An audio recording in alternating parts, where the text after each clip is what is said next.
Welcome to my channel. నేను మీ శ్రీలతను. ఈరోజు నేను ఈ శనగలు పెసర్లు మనము నానబెట్టుకుంటాం కాబట్టి అవి వేస్ట్ కాకుండా మనము ఇలా పులిహోర చేస్తున్నాను. బియ్యం కడిగి పెట్టాను 2 గ్లాసులకు. ఈ శనగలును పెసర్లు, తర్వాత మనకు కరివేపాకు, కొత్తిమీర, తర్వాత చింతపండు, పచ్చిమిర్చి, ఈ బఠానీలేమో పోనీలో వేస్తాను నేను. తర్వాత ఈ పచ్చిమిర్చి కూడా పోపులో వేస్తాను. చింతపండు, కరివేపాకు, కొత్తిమీర, కొద్దిగా పచ్చి కొబ్బరి, ఇవి తర్వాత ఈ శనగలు వేసుకొని మనము మిక్సీ పట్టుకుందాం. ఇందులో కొద్దిగా ఉప్పు వేసాను. చింతపండు కూడా వేసేసి ఇప్పుడు మిక్సీ పట్టేసుకుందాం. హాయ్ అండి, మేము ఈ అల్లం చెట్టును కూడా పెంచుతున్నాము. అల్లంని ఇందులో పెట్టాము. ఈ ఆకులను తుంచి ఇప్పుడు నేను చూపించిన కదా, అందులో మిక్సీలో అల్లం ఆకు వేసుకుందాము. మనం అల్లం వేసుకున్నట్టే వస్తుంది, చాలా బాగుంటుంది.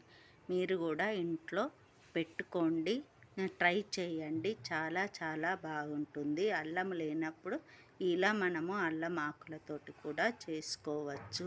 నేను అల్లం ఆకుల్ని 2 తుంచాను. ఇలా తెంపిన తర్వాత మనం ఇలా చిన్నగా చేసుకొని, ఇప్పుడు ఇది కచ్చాపచ్చ అయింది కాబట్టి ఇందులోనే అల్లం ఆకులు వేసాను నేను. ఇది కూడా మిక్సీ పట్టేసుకుందాం.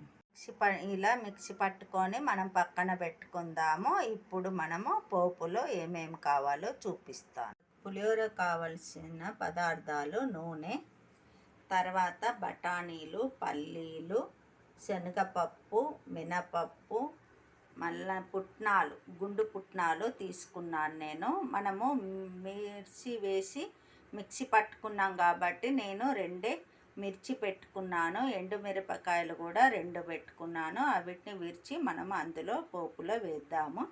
తర్వాత ఆవాలు, పసుపు, ఇంగువ ఇవన్నీ వేసి మనము ఇప్పుడు బాండ్లీ పెట్టుకొని, లేదంటే ఒక గిన్నె పెట్టుకొని ఇవన్నీ మనము అందులో వేసేసుకొని అన్నంలో కలిపేసుకుందాము.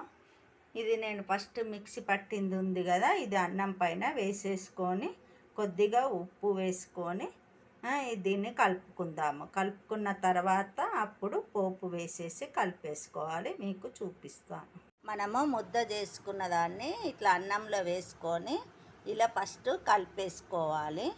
కొద్దిగా ఉప్పు తక్కువ అయితే మనం, ఎందుకంటే దానికి తగ్గట్టే ఉప్పు వేసుకున్నాం కాబట్టి అన్నం కూడా అన్నంలో వేసుకోవాలి. ఉప్పు వేసుకొని కలిపేసుకొని తర్వాత ఇప్పుడు పోపు చేసుకున్నది వేసుకొని కలుపుకోవాలి.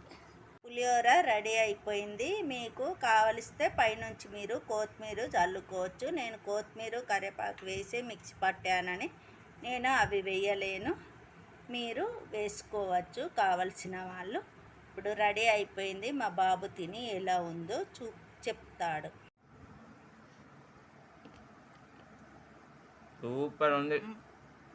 సూపర్గా ఉందని మా బాబు చెప్పాడు. మీరు కూడా ట్రై చేయండి.